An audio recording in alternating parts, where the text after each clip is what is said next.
বিসমিল্লাহির সম্পূর্ণ রহমানির রহিম। ভিডিওটি ভিউয়ার্স, দেখার জন্য আসসালামু আমার আলাইকুম। চ্যানেলে ঘুরে আপনারা আসুন। দেখতে পাচ্ছেন, ধন্যবাদ। পাকিস্তানকে হোয়াইট ওয়াশের শঙ্কায় রেখে দিন শেষ করলো বাংলাদেশ।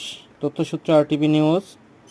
তো দেখি বিস্তারিত। পাকিস্তানের বিপক্ষে 2 ম্যাচের টেস্ট সিরিজের প্রথম ম্যাচে 10 উইকেটের জয় পেয়েছিল বাংলাদেশ। সেই পারফরম্যান্সের ধারাবাহিকতায় দ্বিতীয় ম্যাচও ধরে রেখেছে টাইগাররা। এতে সিরিজ জয়ের সুবাস পাচ্ছে শান্ত বাহিনী। এতে হোয়াইট ওয়াশের সংখ্যায় রয়েছে পাকিস্তান।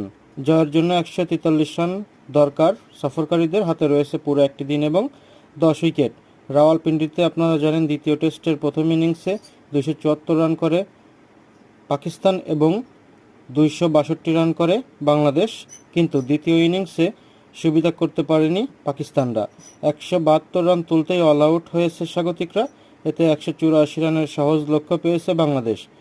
জবাব দিতে নেমে শুরু করার পর চা বিরতিতে গেল বাংলাদেশ দল। ফিরে এসে মাত্র 1 ওভার